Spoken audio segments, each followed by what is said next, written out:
We'll attempt to give you a small idea of what a degenerative pattern is.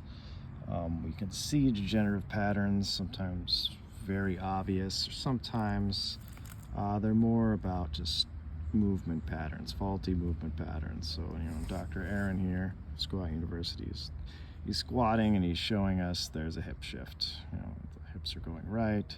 And you can see the knees are doing various things. You can see changes in the ankle.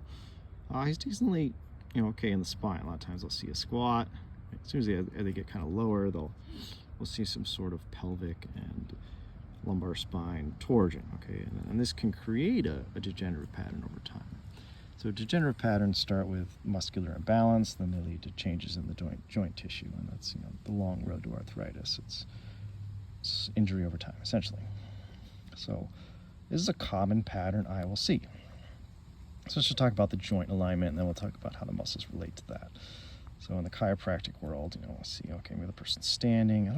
Maybe I don't even see it, but as soon as they start, if I put them into a hinge motion, the hips are supposed to be rolling in and folding. We're getting some flexion in the hip. We're going to see, okay, that's testing the hips to see if they move well in the socket. And it really brings about the degenerative patterns. We'll see the twisting, the torsion, the muscular imbalances. If someone's just standing, we might not notice it. Sometimes it's very apparent.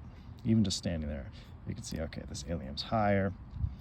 But if I stress them, and that's what the importance of training is. Training brings about your weaknesses and your imbalances so you can consistently work on them. Because you might be like, oh, I feel fine. And then as soon as you start training, you realize your limitations and your restrictions and your weaknesses. And the more you work on all those things, the more you bring about stability and homeostasis. And that's less stress on your nervous system. That's better health for your entire system. Not just talking about your joints and your muscles and your nervous system, but all your organ systems will benefit from removing these degenerative patterns and these faulty movement patterns.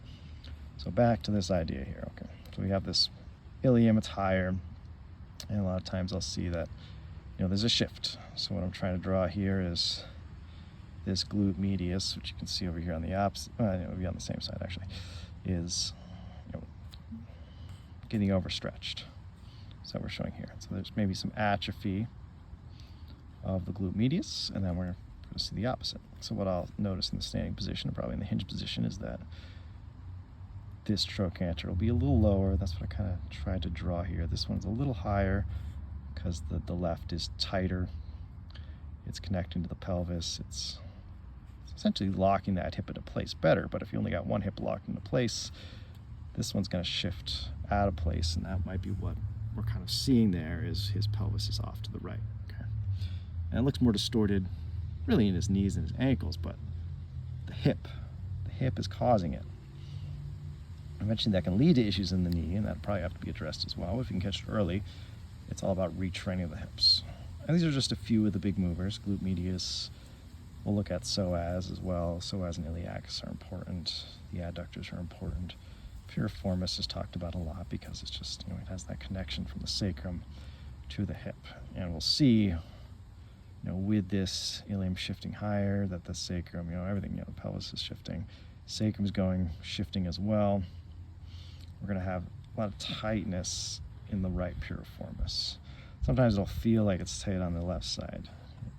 We can have a piriformis long syndrome where it's taut, and that's where people get confused. It feels tight, but it's taut. It's stretched like a band. Sometimes even the sciatic nerve can get compressed on the taut side instead of the tight side itself. That's what this yellow nerve here is. It's your sciatic nerve.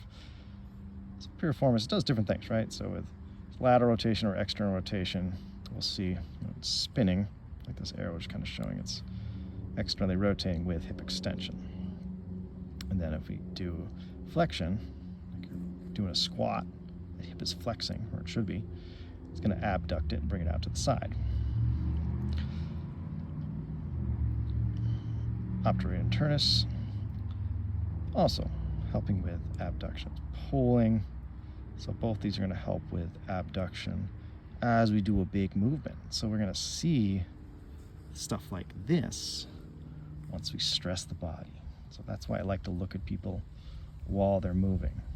It's really going to give us an idea of what's happening. Squats, hinges, these tell us a lot about what's going to be happening to the spine and if the hips are really truly a cause here. So we have these torsional forces, and we also have, like people talk about pelvic tilts. So that's more of something that's happening on both sides, but we can have it happening on one side more than the other. So AS means anterior superior, it's shifting, it's rotating this direction on the right. And if one side does one thing, the other side does another thing. And what we don't really see here is there's joints here. The sacroiliac joint allows for some movement like that. It's not just all about the hip socket, because we have a pubic symphysis, which allows for a little bit of torsion, and as well as the sacroiliac joint does move, does allow for that. And that's what a chiropractor's really trying to address, is mainly adjusting the pelvis. Granted, the hip is a major issue, but that's not something we can really adjust, right? It's a different type of joint. It's a ball socket joint. And there's so many of these muscles that create essentially a rotator cuff of the hip. They help hold it in the socket, like we talk about glute medius. It's supposed to help hold it in the socket, and everything working together. But the problem is the pelvis is just so misaligned because of so many faulty movement patterns in our culture. So let's go to the psoas. Just giving you like the 1,000-foot view of what a degenerative pattern is at this point. Psoas is the major lumbo-pelvic stabilizer. Lumbo, pelvic, hip stabilizer. A little bit of hip movement, but mostly it's what it's trying to do. What we're just talking about holding. You can see how it's really just, working the front of the body. We looked at the back of the body now. The front of the body is holding in the socket. So if, say, we have a tighter psoas on one side, and then this one's getting lengthened, we're going to see all those joint and pelvic imbalances, and then we're going to see torsion. It's going to change how we're moving. If that psoas can't operate, can't stabilize the pelvic region in the lumbar spine during a squat, it's going to create too much movement from the sacroiliac joints, too much movement from the lumbar spine. Changes up the chain as well, because you're twisted. So you start twisted, you're going to end up even more twisted. And that's loading one side over the other. It's going to affect your knee, your ankle. All the joints could be affected by a faulty movement pattern. It's not just the joints, but eventually it's the nerves and the rest of your organ systems suffer. So it's called microtrauma. Trauma over time, eventually leading to disease. Degenerative pattern is a disease. Degenerative joint disease or degenerative disc disease or arthritis is a disease, right? It's in the name, it's pathology. And you're never just going to see joint disease by itself, right? It just doesn't happen. You don't have it because mom had it. You have it because there's muscular imbalance present, and it's been present there for many, many years. Usually for seeing it on x-ray, even just a tiny bit, it's been there a good 20 years. Now it could be, your body can rush it, depending on how much trauma is happening, but usually it's a slow thing. We have this little trauma over time. So we need training to bring about our weaknesses and our balances, to expose them so we can correct our faulty movement patterns. So if we're always getting adjusted and getting the pelvis realigned, or maybe it's impossible to get it in line because sometimes it's not just restriction. People have hypermobility, right? So if the hips themselves aren't moving well, your body is at a point where it's like, okay, we'll just mobilize other areas. We'll have too much flexion or extension, too much movement from the sacroiliac joints, stuff like that, to make up for a lack of hip mobility. It might seem like you have great hip mobility, but the spine is moving first and the hips are moving secondary when it should be the other way around. And that could be on one side or it could be on both sides. We see a lot of times generally there's a lot of issues just on both sides. And sometimes even before we address the twist of the spine, we need to address the imbalances. And that's back to your pelvic tilt idea. Maybe it's posterior pelvic tilt, anterior pelvic tilt. Idea is the hips just aren't stacked underneath you anymore, so they're not supporting the spine and they're not moving as they should in the socket. Maybe they have great motion in a certain direction, but they're limited in another motion. What I'll often see is they're limited in flexion and internal rotation. Usually people have great hip extension. Depends on the stage of their life. If you spend so much time having weak hip flexors, your body and your joints, where you've just created so much hypermobility in the low back, it's going to switch. Your low back is essentially going to start fusing itself. And your body's not going to extend into pain and arthritis and degeneration, so suddenly you're forced into flexion. And we see the old man posture.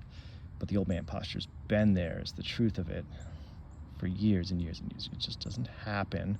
It slowly happens. It accumulates. We just hide the old man posture, the rounding and the flexion, the forward head translation, all that. You're talking about your neck. Why does my neck hurt? Well, you're just talking about the hips. The hips are related to your neck pain. Have to fix the foundation to address the rest of the structure, because we're really making the neck suffer and the shoulders suffer. And maybe that's your main complaint. Maybe you don't have any hip issues, and that's very common. We'll get an x-ray and we'll just see lots of arthritis in the lumbar spine and the sacroiliac joints, and they're like, well, we don't have any pain there, it's all in my neck, shoulders. Maybe it's the knees and the ankles. It's not always the thing that's degenerative that's going to hurt. So don't follow the pain. Pain is a poor indicator of how healthy your spine is.